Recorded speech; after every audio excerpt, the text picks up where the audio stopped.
آج اپنے سبق میں آپ تمام حروف کے مخارج کی مشق کریں گے. آئیے اس کی ابتدا کرتے ہیں. بسم اللہ الرحمن الرحیم. بسم اللہ الرحمن الرحیم. عزیز طلبہ، قرآن پاک میں استعمال ہونے والے حروف تہجی 28 ہیں. ان کے مخارج کا جاننا نہایت ضروری ہے. مخارج مخرج کی جمع ہے. مخرج کے معنی ہے کسی نکلنے کی جگہ کو کہتے ہیں، لیکن تجوید کی اصطلاح میں کسی عضو یا حصہ عضو سے جو تلفظ ادا ہوتا ہے وہ مخرج کہلاتا ہے. لہذا قرآن پاک کے 28 حروف کے مختلف مخارج ہیں. ان میں زبان، کوا، تالو، مسوڑے، دانت، ہونٹ اور خلائے دہن، یہ سب چیزیں استعمال ہوتی ہیں. یہیں سے ان کے مخارج نکلتے ہیں.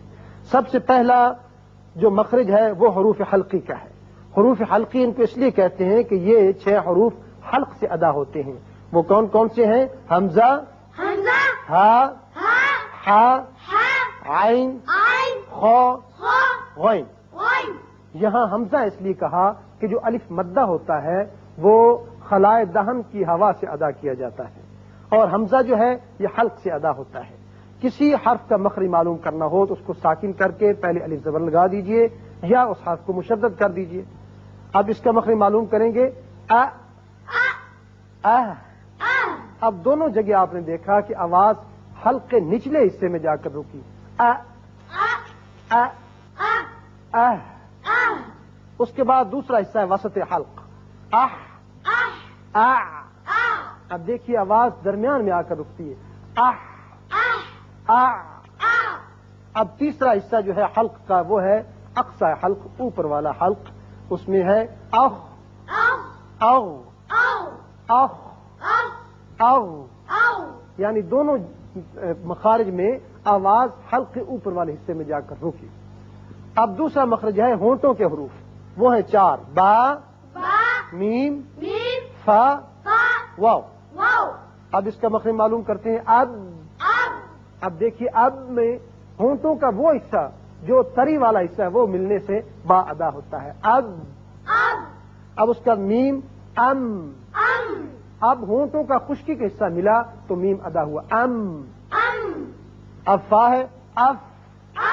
اوپر والے دونوں دانت جب نچلے ہونٹ کے اندرلے حصے سے لگتے ہیں تو فا ادا ہوتا ہے، اف.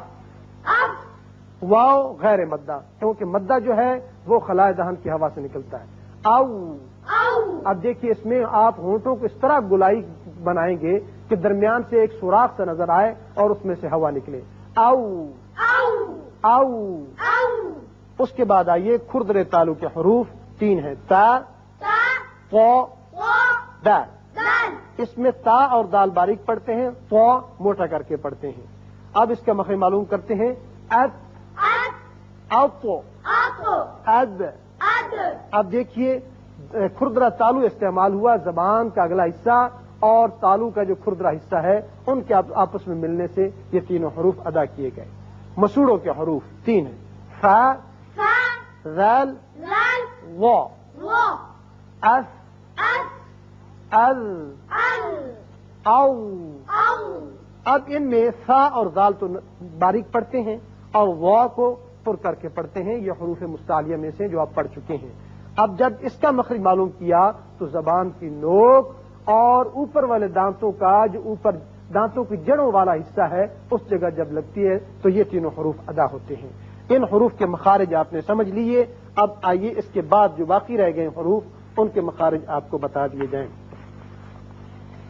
سب سے پہلے ہیں خلائے دہن کے حروف جو دہن کے خلا سے ادا کیے جاتے ہیں. وہ 3 ہیں: جیم، شین، یا غیر مدہ. 3 حروف میں نے آپ کو بتایا غیر مدہ. حروف مدہ کتنے ہیں؟ 3. کتنے ہیں؟ الف، واو، یا. جب یہ مد ہوتی ہے ان کے ساتھ اس وقت یہ ادا ہوتے ہیں منہ کے خلا کی ہوا سے، لیکن جب یہ متحرک آ جائیں تو ان کا پھر مخرج ہے جیم کا اج، اش، ای، اج، اش، ای.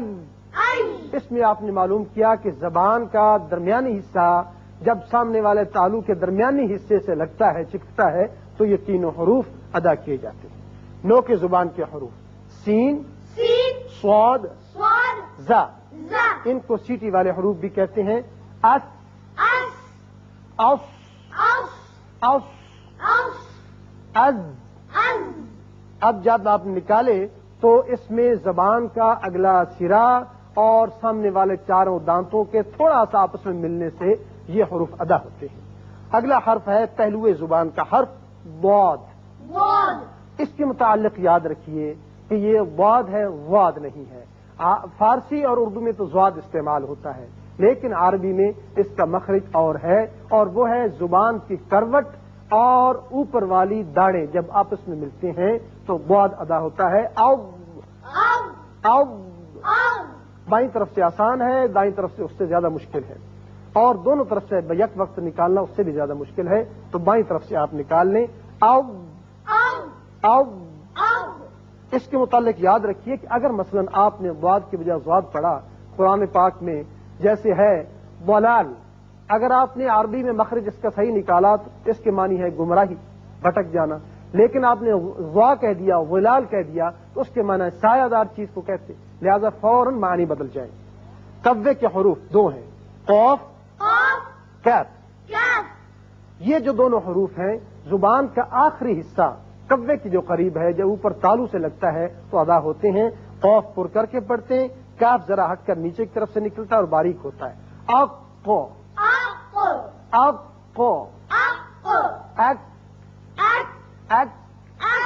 یہ دونوں حروف قوے کے حروف کہلاتے ہیں۔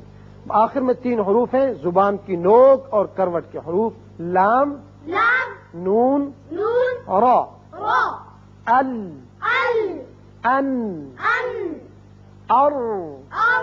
اب آپ نے دیکھا کہ زبان کا اگلا سرا اور لام میں پہلے چاروں جو دانت ہیں ان کے ساتھ لگنے سے یہ لام ادا ہوتا ہے، اور تین سامنے والے دانتوں سے لگنے سے نون، اور دو کے ساتھ را، لیکن اوپر والے ال، ان، اور۔ تو عزیز طلبہ، یہ تھے تمام حروف تہجی کے مخارج۔ یاد رکھیے کہ کبھی ان کے مخارج اگر بدل جائیں تو فوراً معانی بدل جاتے ہیں۔ اللہ تعالی ہمیں ان کو صحیح ادا کرنے کی توفیق عطا فرمائے۔